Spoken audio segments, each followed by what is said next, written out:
Hi guys, today I'm playing Muramasa Rebirth, and specifically the first DLC for the game, The Fishy Tales of the Nekomata. If you haven't played Muramasa Rebirth, this is an action RPG game.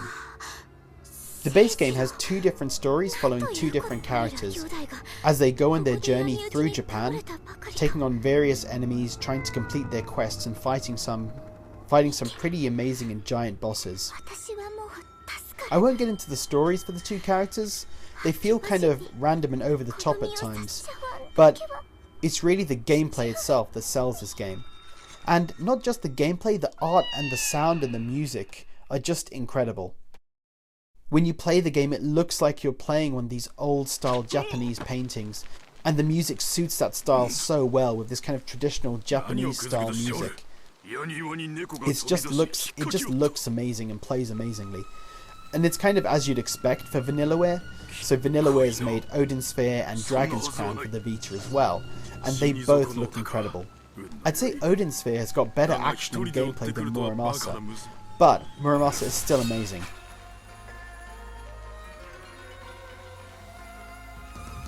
In the base game, the two characters that you play as have various swords that you collect and unlock through the game.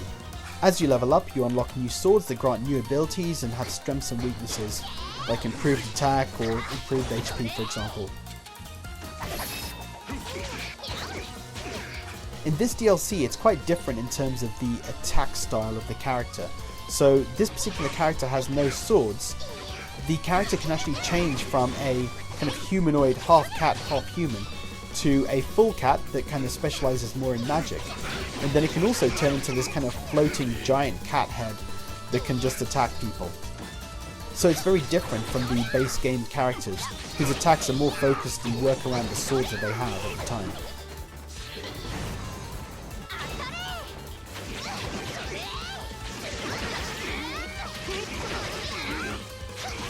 So the story of this first DLC is about revenge.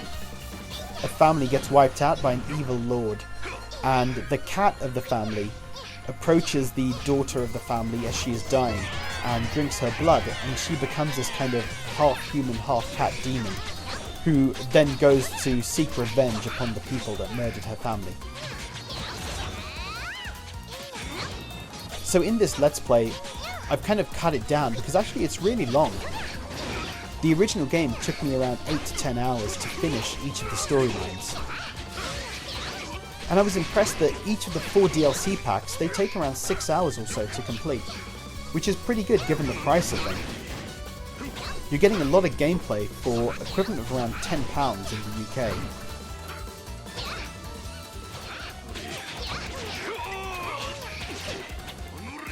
So in this video, towards the end, you'll see me fighting the first major boss of this DLC, in which I actually lose quite badly. It's quite a tough battle. The DLC and the base game are actually pretty difficult. In the base game there are some spots where you can grind for experience and then help you unlock some new swords. And you kind of need to do that even in this DLC. I lose on the first major boss in this game, and so I needed to go back and do some grinding before I could actually beat him. But the bosses are so varied and so crazy looking and unique in this game. It's all based on Japanese folklore, which is really cool. When you see the first boss, it shapeshifts into different creatures that you need to battle. They look pretty weird, but it's impressive. The art style of the game, the design of the enemies is just so cool.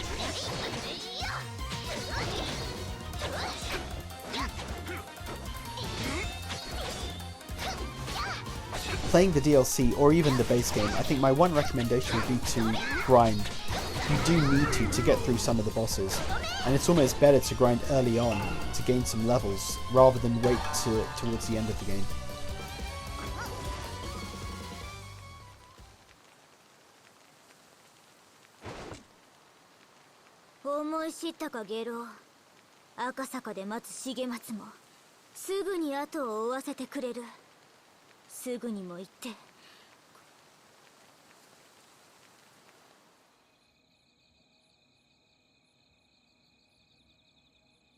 天下太平の世にあっては武変者も無用の長物、浪人師、無様、豪剣と歌われた重松も今やまるでヤクザ者。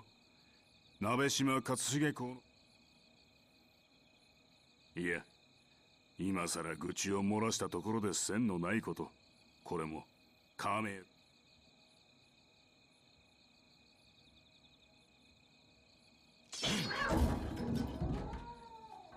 窓から入り込んだ猫か。さっきと間違えるとはちと飲みすぎたわ。それにつけても猫め、勝重公にたたる化け猫を打ち倒したのがこの刀。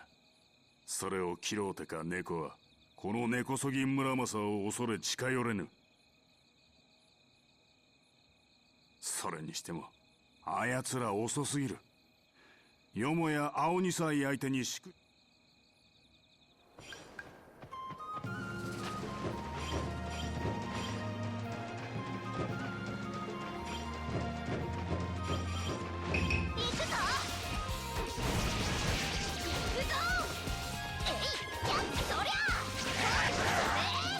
This game has a very, very difficult platinum. You need to complete the game with each of the characters, but then you also need to complete the game on hard or critical mode. Then you also need to finish the game again without taking any damage whatsoever. And then you need to finish the game again and complete it within 3 hours, which is so difficult. When I looked on PSN profiles, less than 3% of people actually had the platinum for this game. So it's just one of those really difficult platinums for people to get.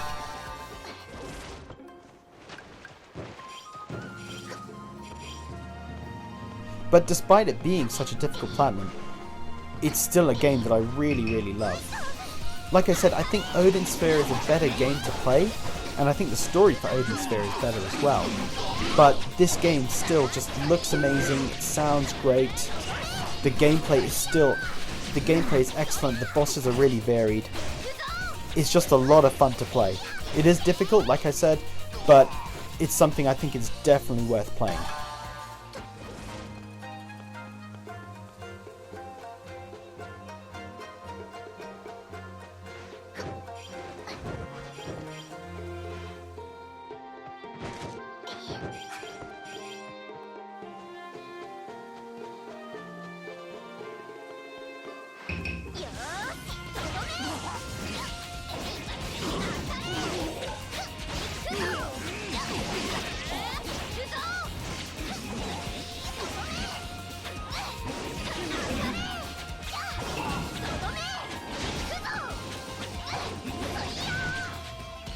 I think in terms of negatives for the game, there is a lot of running around through rooms, so you're running through the map of Japan, getting to your next location, and there are branching paths, you can go down different routes.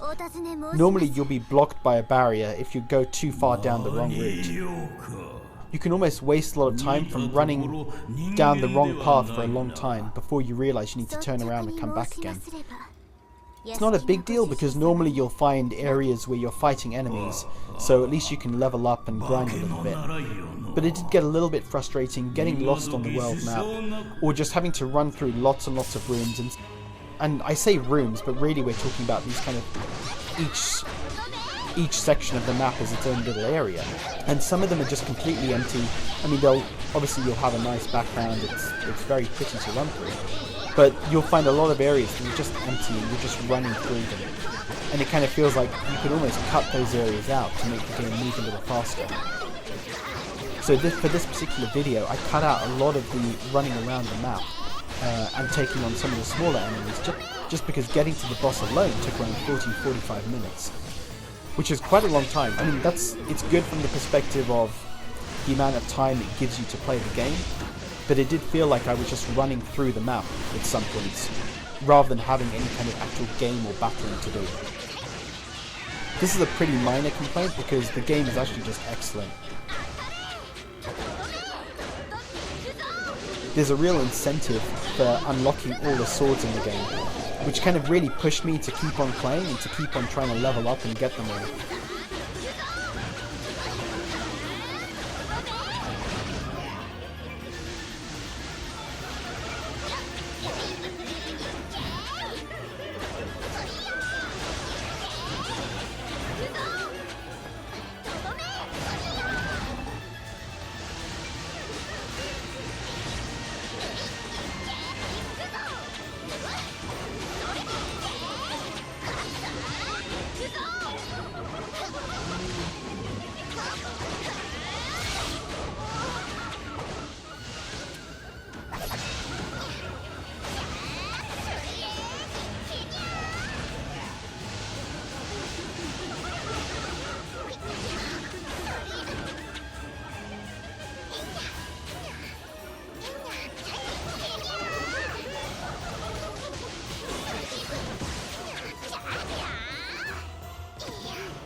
In the base game, when you unlock all the swords, you're actually carrying 3 swords at a time, and as you use the sword, it'll break eventually.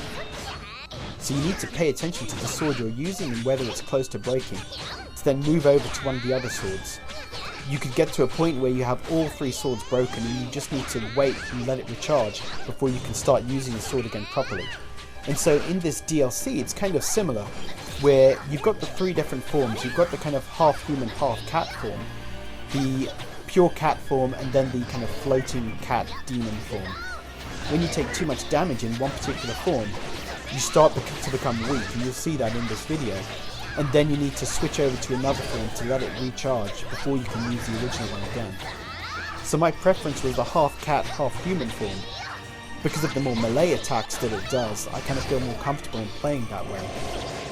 Whereas the cat itself, that was more about... The cat itself is more about magic, and you can still do melee attack, but they have more... But I think the focus is really on the fireball attacks that it does. This element in both the base game and in this DLC adds a bit more complexity to it, because you need to pay attention to what's happening to your character and how much damage they're taking, and whether you need to switch over to another form and allow one of your other forms to recharge.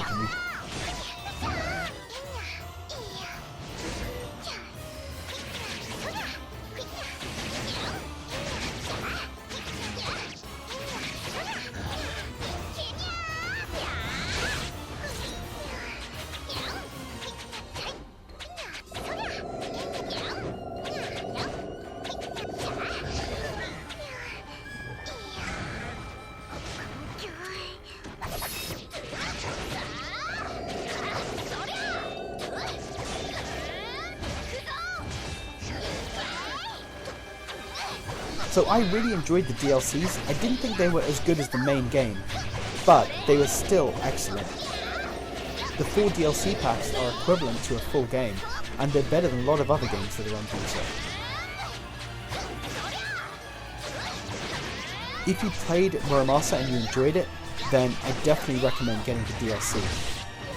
So this DLC, when you complete it, you realise that the story actually links over to one of the stories of the base game, which is cool that it links over to the base game and provides more context to the story of the base game.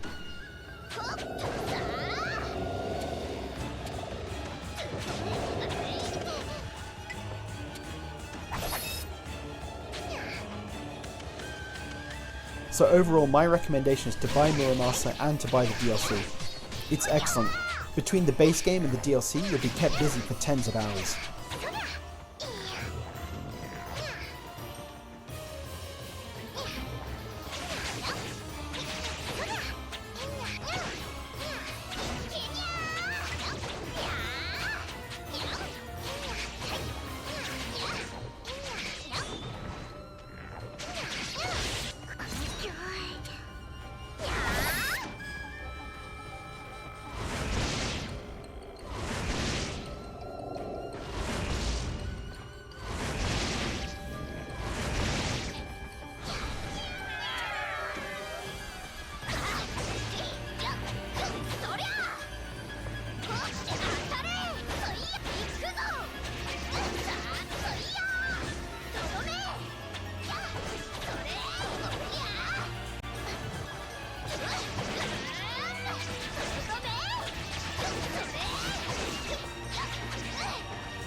So guys, have you played Muramasa and the DLC?